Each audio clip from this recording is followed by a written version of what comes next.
Thank you, Charlotte. Yeah, I think it's a good point. I might try and fill the full 45 minutes so there's no time for questions. Good afternoon. Thank you so much for joining us. As Charlotte says, my name is Thomas Davies and I'm the Director of Analytics here at Core Power. Now, today's session, I'll leave the technical side to Yanis, is a discussion on business and the future competitiveness of the global shipping market. Now, as ship owners and operators, as many of you in the room are, your decisions are shaped by several forces. But ultimately, any technology solution must now balance economics, carbon exposure, and operational efficiency and resilience. Together, these forces can define competitiveness, asset value, and resilience in a rapidly changing market.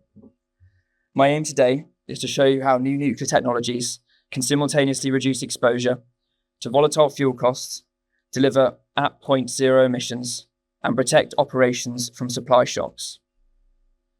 Now, we will discuss the operating models that can be financed and insured, while also highlighting the cost advantages and strategic benefits available for first movers.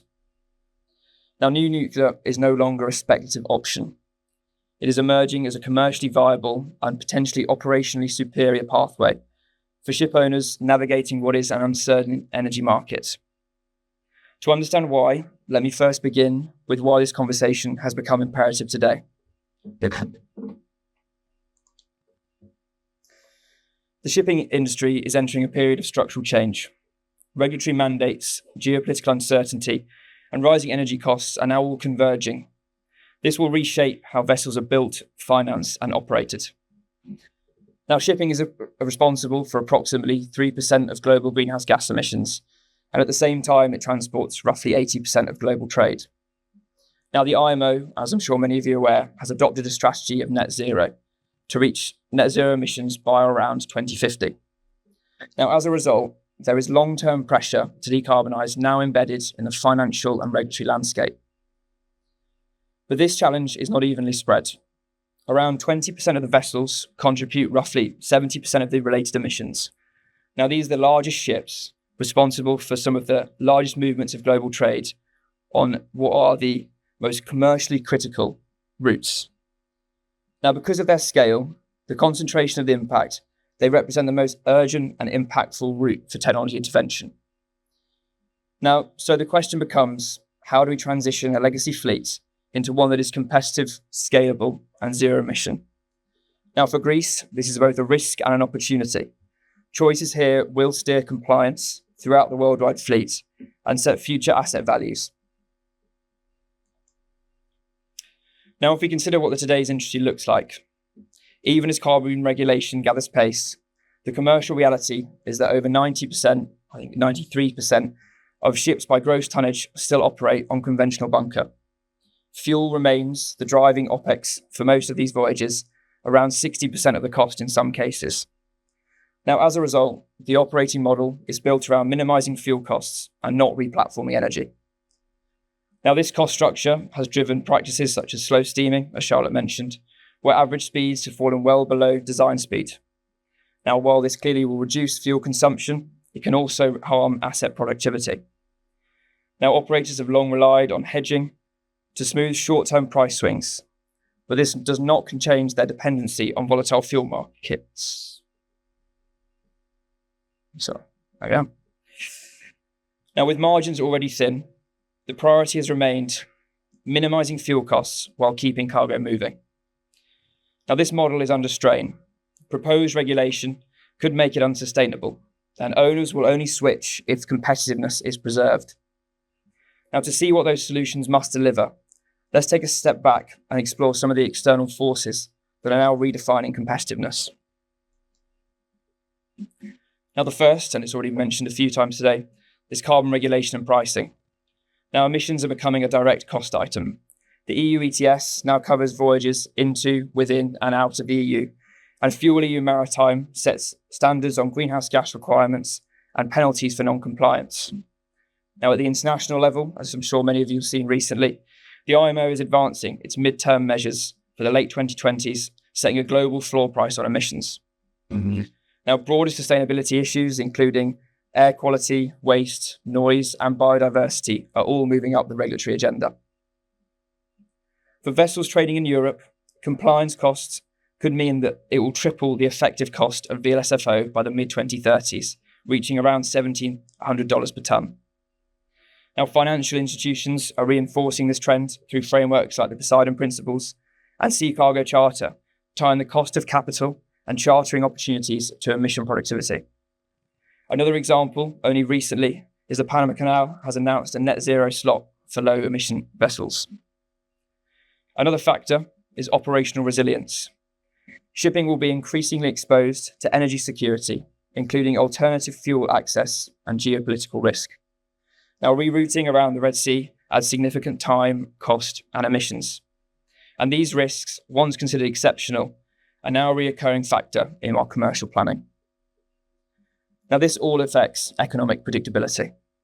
Competitiveness was once about scale and fuel efficiency alone. Now it will depend on exposure to new forces. Even when some expenses are passed on, ship utilisation and asset value will remain directly affected. Now, addressing one element in isolation is not feasible. True competitiveness over the long term will come from solutions that deliver cost stability, regulatory compliance, and resilient operation. Given fleet renewal cycles, these pressures are already driving fundamental change in business models across our industry.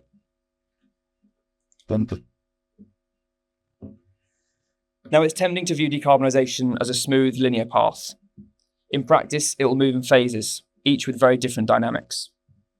Now, in the short term, owners are relying upon stopgap measures, further reducing speeds, retrofitting energy efficiency devices, and planning for future investment. Now, these provide temporary regulatory compliance, but they do not solve the underlying issue of emission and cost.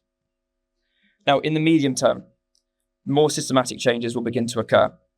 Operators will look and are already looking to deploy a broader range of alternative fuels and enter contracts that explicitly incorporate emission performance. However, the availability and scalability, as Charlotte discussed, of these green fuels remains to be seen. Now, in the longer term, beginning in the mid-2030s, the industry will face what I think a structural crunch. Energy costs are expected to rise either through the introduction of e-fuels or the carbon price placed on traditional fuels, and asset turnover will speed up as aging vessels lose commercial viability. Now, only vessels designed with zero emission as standard in their propulsion systems will be capable of remaining competitive over their life. Now, the message seems clear. Choices of this decade will lock in competitiveness through to the mid-century. So, with that in mind, what does the order book tell us about how the industry is responding to this action? So, if we look at current ordering trends, they illustrate both momentum and constraint. LNG remains the leading alternative fuel option, offering approximately 20% reduction in CO2 emissions relative to conventional oil, and provides a valuable transition fuel at this stage. Now, methanol and ammonia have gained traction, but are only truly low carbon when produced from green hydrogen. Now, in practice, most new builds are still planned to be conventional or LNG fuels. And this underlines what is a pragmatic response to today's constraints. Limited e-fuel bunkering infrastructure, unresolved safety standards, particularly with ammonia, and uncertain fuel economics. Now, alternative fuels will find a role in certain trades and regional corridors, but they are unlikely to scale across the global deep sea fleet, the very segment responsible for the most emissions. Now, the industry is taking steps, but cautiously and constrained by today's infrastructure and economics. Now, to understand the gap, let's take a look at the e-fuel cost drivers. E-fuels, including green methanol and green ammonia, essentially function as electricity carriers.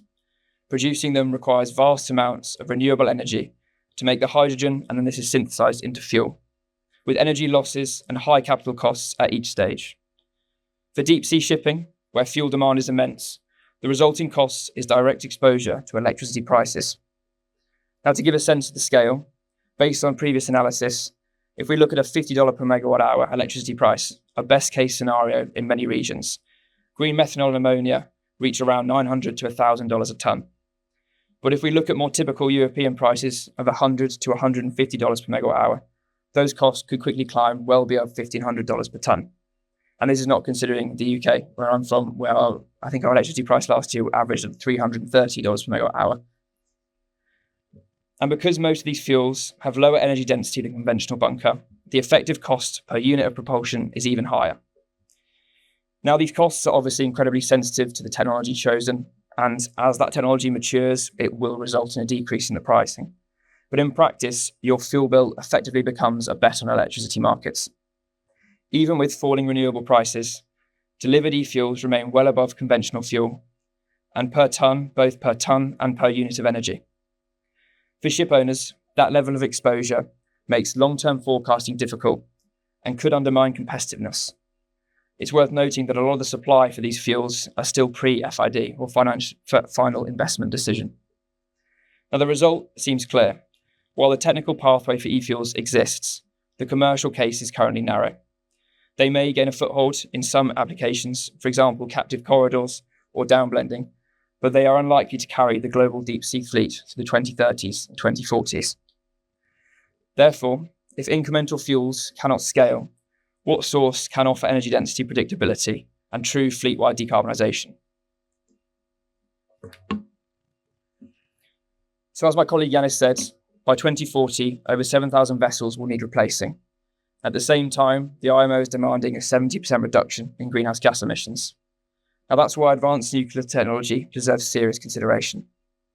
Nuclear at sea, as my colleague Yanis pointed out, is not an experiment. It's been used by naval fleets who've proven its safe and reliable operation for decades. But those systems were designed for military use, not for commercial realities. For shipping, we need a new generation of nuclear that is fit for purpose. So the challenge becomes how to make it commercially deployable. That requires a complete approach. Marine reactor design and licensing, financing, fuel stewardship, and decommissioning and end-of-life considerations. Now, with that context, the focus shifts to what nuclear looks like in practice, specifically how the business case can be made for ship owners, charterers, and financiers. Now, nuclear brings a combination of advantages that no other can match. Its energy density is millions of times that of hydrocarbons, it operates free from bunkering infrastructure, and it delivers zero greenhouse gas emissions at the point of use. Now, that translates into real commercial benefit. Ships can run faster, cut voyage times, and eliminate bunkering stops altogether. That improves asset productivity and reduces cargo dwell time. Now, zero emissions at the point of use means full compliance with IMO and EU regulation with no need for offset or credits. Now, equally important, nuclear converts fuel, what is shipping's largest variable expense, into a predictable long-term cost. Now, with stability over decades, owners and charterers can forecast margins with confidence, reduce exposure to market swings, and support long-term contractual pricing. It also strengthens resilience. Independence from regional fuel markets reduces exposure, while opening new opportunities such as exporting clean power to ports through reverse cold ironing. In short, nuclear propulsion represents a fundamental shift in maritime energy. Scalable, predictable, and competitive, with deep-sea trade routes already supporting a large market. So at Core Power, we've developed a total cost of ownership model, comparing nuclear propulsion with other options over the full life of the vessel. Now, it accounts not only for capital costs, but also fuel prices, carbon charge, and long-term asset value. Now, for context, this scenario was a vessel operating at above 20 knots, so around design speed. Now, while this is illustrative and obviously speculative given the time horizon, the picture is clear. Nuclear demand is higher upfront investment, but once financed, it can deliver flat, predictable energy costs for decades. Now, that stability can secure reliable cash flows, long-term competitiveness, and compliance through multiple regulatory cycles.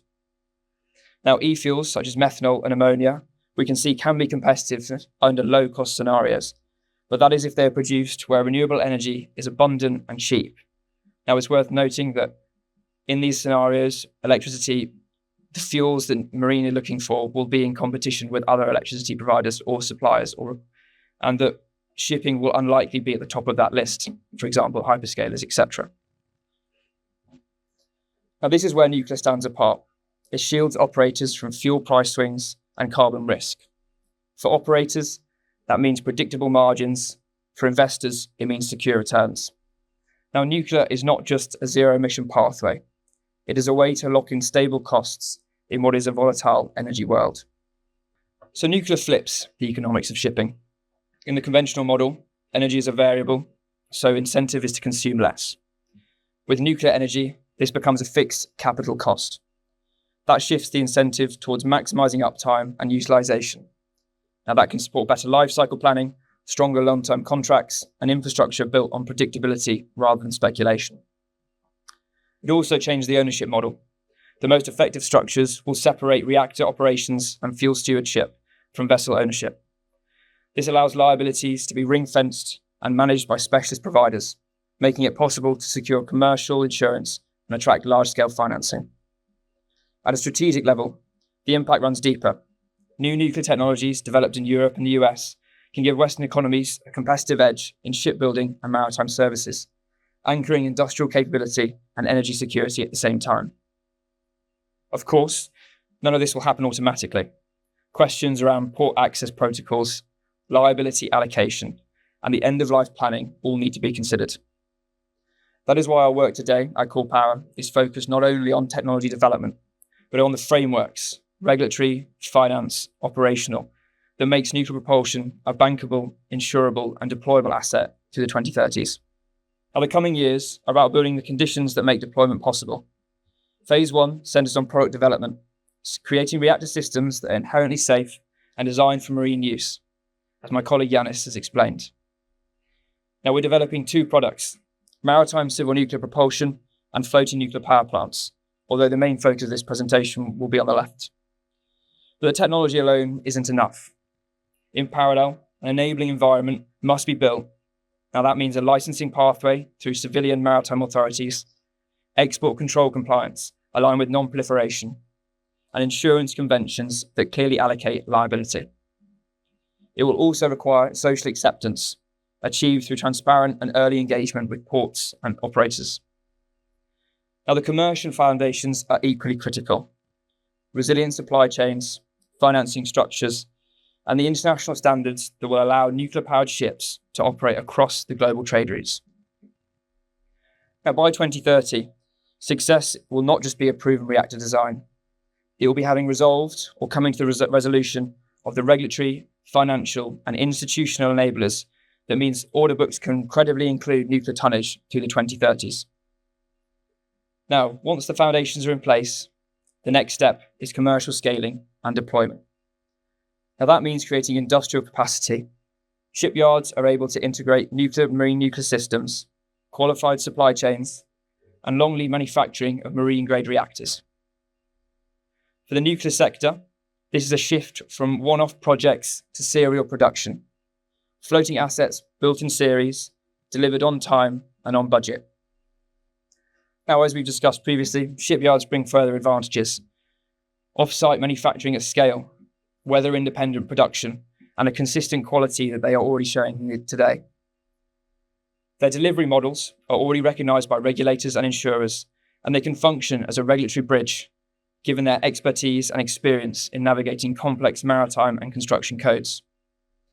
In short, providing a scalable, bankable, global deployment pathway. Now, the floating model also eases end-of-life tasks like decommissioning and waste management as the asset is returned to a similar facility. But this cannot be done in isolation. Financing will need blended structures, and workforce pipeline must be expanded in parallel.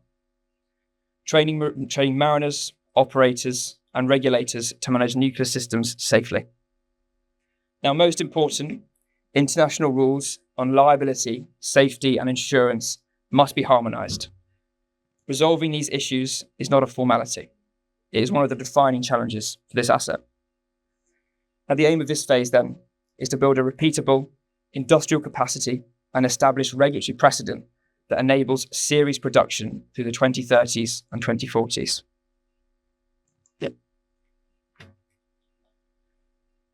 So the next question is, how do we organise ownership and liability so that projects can attract the serious capital that will be required? Now, the model we're pursuing, similar to construction, is modular. The responsibilities separated across dedicated entities. For example, Yardco would take care of shipyard integration, lifecycle servicing and maintenance, and eventual decommissioning and end-of-life handling. Asset company would hold the vessel and the reactor in a single SPV financed independently from operations. OPCO, similarly, would focus purely on contracting, crewing, and security. Now, FuelCo would oversee the entire nuclear fuel cycle, set up as a separate SPV within a consortium to ensure strict control backed by long-term supply contracts and a sinking fund for decommissioning and end of life. Now, this separation of roles allows investors to engage with clear boundaries. Ship owners, operators, or infrastructure funds, each exposed to the risks they know best. It also supports a range of commercial models, from leases to joint ventures to government-backed arrangements. Now, one option is energy as a service model. In this setup, the ship and reactor sit inside an SPV, while the operator leases the propulsion services. It works much like a time charter in shipping or a power purchase agreement in the energy sector. Now, the attraction is clear. You keep a large capital cost off the operator's balance sheet, and liability is ring-fenced within the SPV. Now, that makes adoption easier, though it does add contractual complexity. Multi-party agreements, long commitments, and careful liability splits. Now, we see a similar structure in wind projects or infrastructure projects today. In this case, that separates ownership and offtake. And in this way, operators would not be required to hold nuclear licenses and would not be exposed to requirements around waste or nuclear crewing. For example, a US-built, US-flagged vessel would likely remain under US citizen ownership and NLC regulation, with an operator directing the commercial use, routes, cargo, and revenue. But US ownership is not always a requirement. It will depend on the reactor technology selected, the licensing regime, and the flag state framework in play. Now, this leasing model lends itself very well to high-frequency line of trade, cargo owner consortia, and sovereign or state-owned operators. But it can also extend to other markets where long-term utilization supports this investment.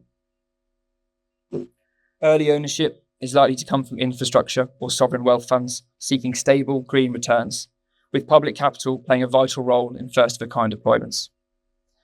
Now, that said, not everyone will be looking for a lease.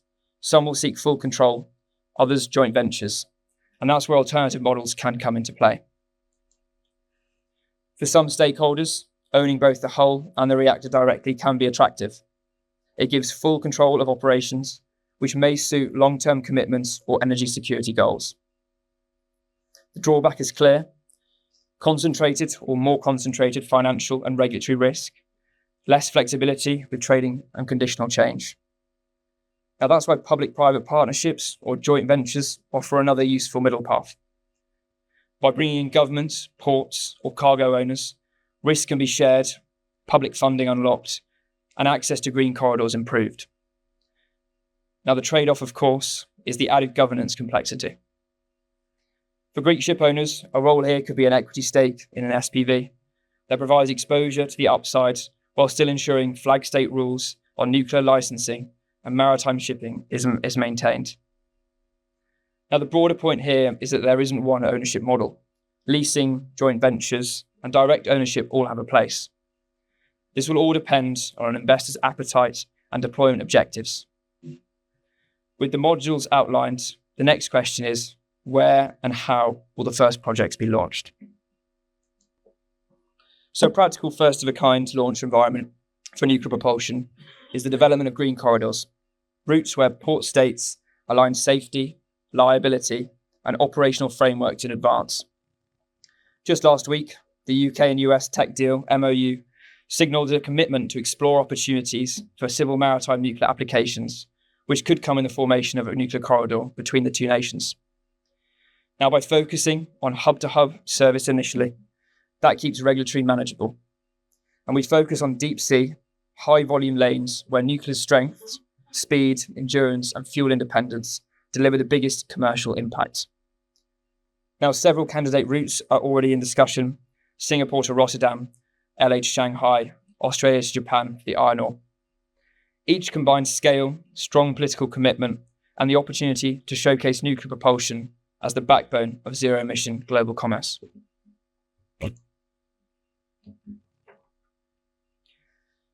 Now, the value of early deployments is immediate.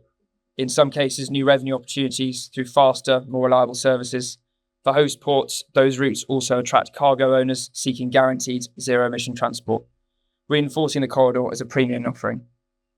And nuclear's role, as we've discussed, can go well beyond propulsion. The same technology underpins floating nuclear power plants. Those are modular, mobile hubs that can extend clean energy far beyond shipping. They can anchor industrial growth and deliver clean water through desalination and even export of energy through subsea cables or hydrogen pipelines. Now, in crisis, they can provide electricity and water, and for defence, they can secure naval bases and other strategic sites.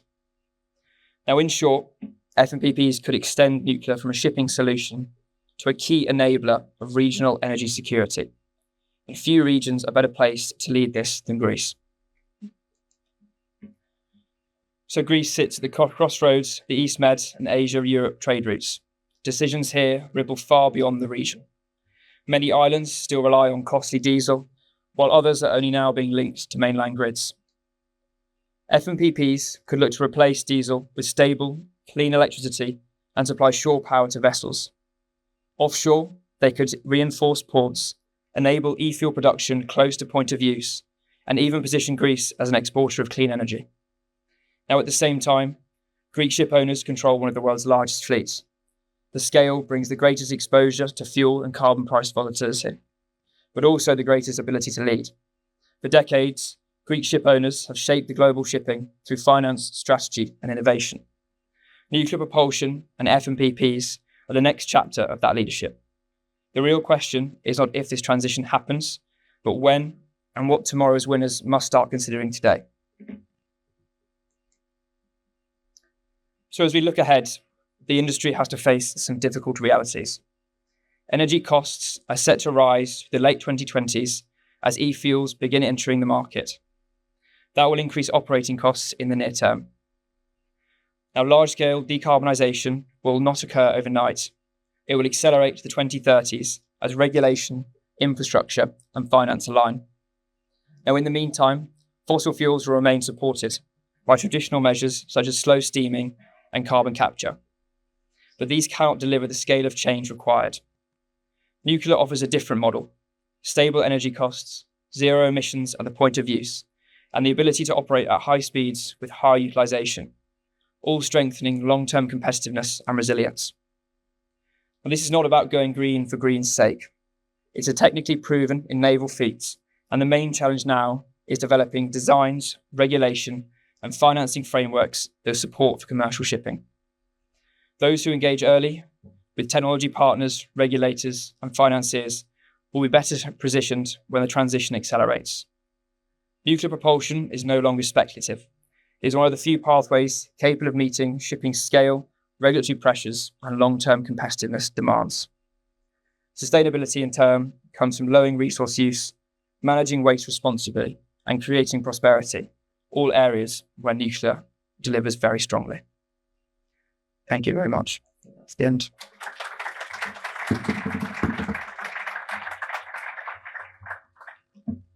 Any questions? I think that's a bit of time. Good. Thank you. Panos Smirovil again from Abacus Marine. Well, since nobody asks, I had to ask maybe a burning question for all the ship owners and ship operators that we presently burn heavy fuel oil or VLSFO.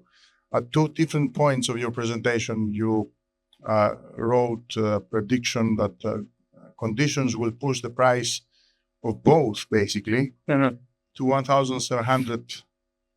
Yeah, so the $1,700 number is 2035 number derived from the impact of what is the current EU regulation, given a percentage of in and out, and the IMO on top of each other. So it's a worst case scenario to consider. But in reality, I mean, we don't think they'll be put in together in parallel. We think that the IMO will then begin to supersede EU. But given the speed that regulation sometimes moves, there will potentially be an overlap between those two. And whether they'll be able to finish the EU regulation immediately, if the IMO comes into force, potentially is not the case. But yeah, that's a number that was then considering the overlap of those two carbon taxes, basically. Thank you. Nice.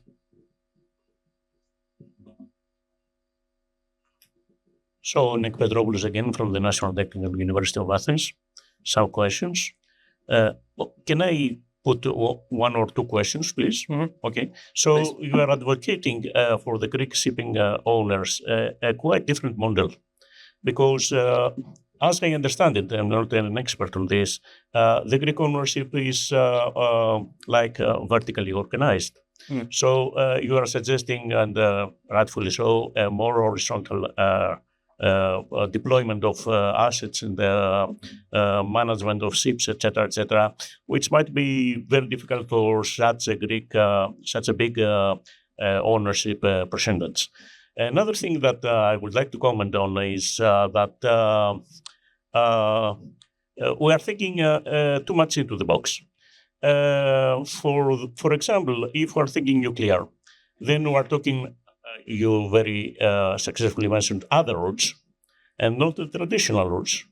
For example, the Greek ownership or many other ownerships are focused are specifically focused into Asia to Europe from Suez or from the Atlantic to Pacific from the Panama Canal. So there's a problem there. I mean, how do you move nuclear powered ships through the Suez Canal? Or how do you move nuclear powered ships through the Panama Canal? And another thing is, if I may say so, you can interrupt me, okay? You can stop me anyway. So another thing is that, we are advocating for other routes, very fast routes, not extra slow or even nominal speed, extra speed. We're talking extra speed. So we have to think about this. Okay. Another thing is that if we deprive the ship owners of reaching the traditional ports, it's kind of risky anyway. So I understand that nuclear shipping should also have the possibility of, let's say, conventional power for a short distance. So I have also other ideas, but let us stop here. Thank you. I'll try and answer them in some order. I think it's worth noting that I think the suggestion is that every vessel is nuclear powered by the end of 2030s. And so there are trade routes where its benefits may not be as realizable, basically. But it's also a very good question around what is an upheaval to the maritime shipping modus operandi, basically. How can you realize the benefits and how do those meld with what is the current shipping industry? And it's something that we're definitely looking at. It's a really good question because you have just-in-time arrival. If there's no berth space, is that beneficial to be there faster, this kind of thing? That's why I think we're first targeting routes where we see the most potential, where you can operate like liner services for, etc. With respect to the Panama Canal, Suez Canal, Oni is our regulatory specialist who's talking in about an hour, so I'll probably defer to her on the questions. But the point I think is that, and what Yanis made through his presentation, is the reactors are being developed alongside the licensing pathway, and we're considering both in the view of where we're going to be trying to deploy. It's not a science project, it's a commercial use case, and we've always got to maintain a commercial pressure throughout the design process. So at the moment, obviously, it's difficult to say, but we are engaging with regulators at this stage to ensure that what we put on water will not be a stranded asset, essentially. If that covers, I think that covers some of your questions. If not, I'll happy to speak to you afterwards. Yeah.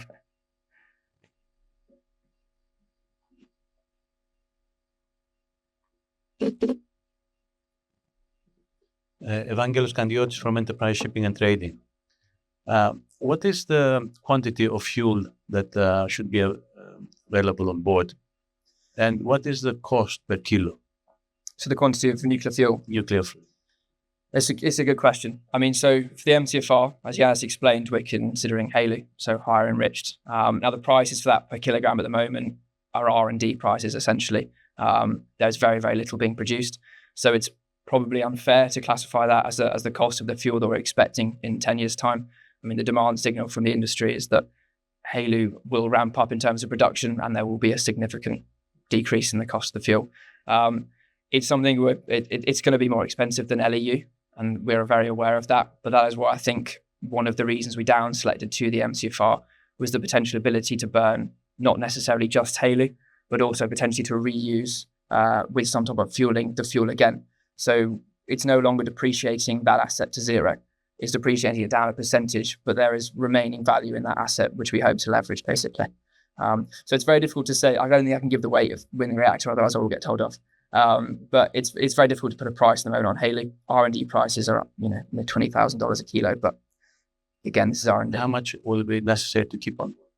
How much fuel? I'm not sure I'm allowed to say how much fuel is kept on board. Remember, about 15 tons, 15,000 kilo. Not sure where that's presented. It might be. I mean, it's a significant amount, but I think really the driving message is that is not an asset that will be zero at the end of the 30 years, and that's something that's one of the driving reasons we pursued the MCFR, and that is it's something that a lot of Gen 4 reactors that are reliant on HALEU and TRISO are looking at. It's a good question. Yeah. Thank you, Oli. Sorry to share from me again, but we should say that 98% of the potential energy in the fuel remains after a full fuel cycle. And that's true for all reactors, more or less. So you burn about 2% of your fissile material. You breed a lot of fissile material as well. You make a lot of plutonium. So after you're finished with running the reactor for 10 years or for 5 years, for 20 years, you can reprocess that and reuse the fuel again. And that's Thomas is mentioning there for the value.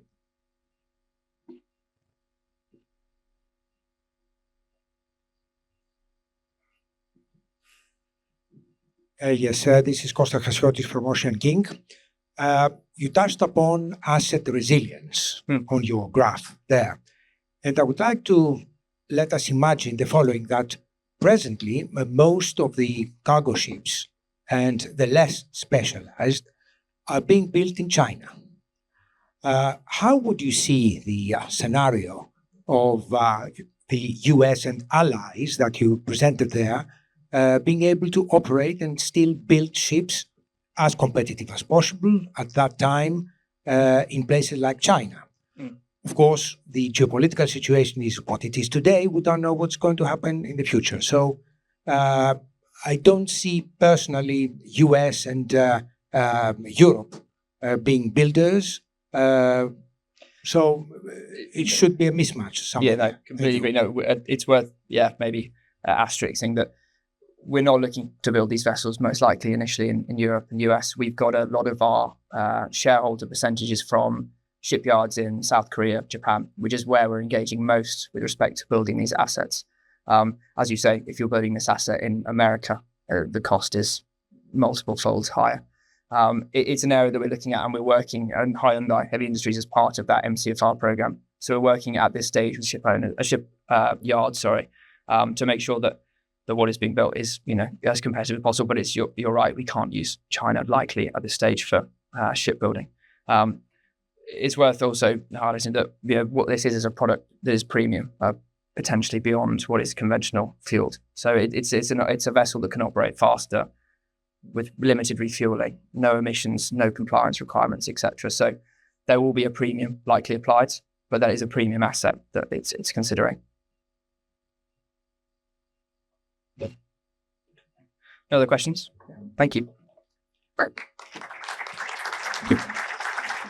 Thank you very much, Thomas. And he thought he was going to get away with having no questions, and you did yourselves proud.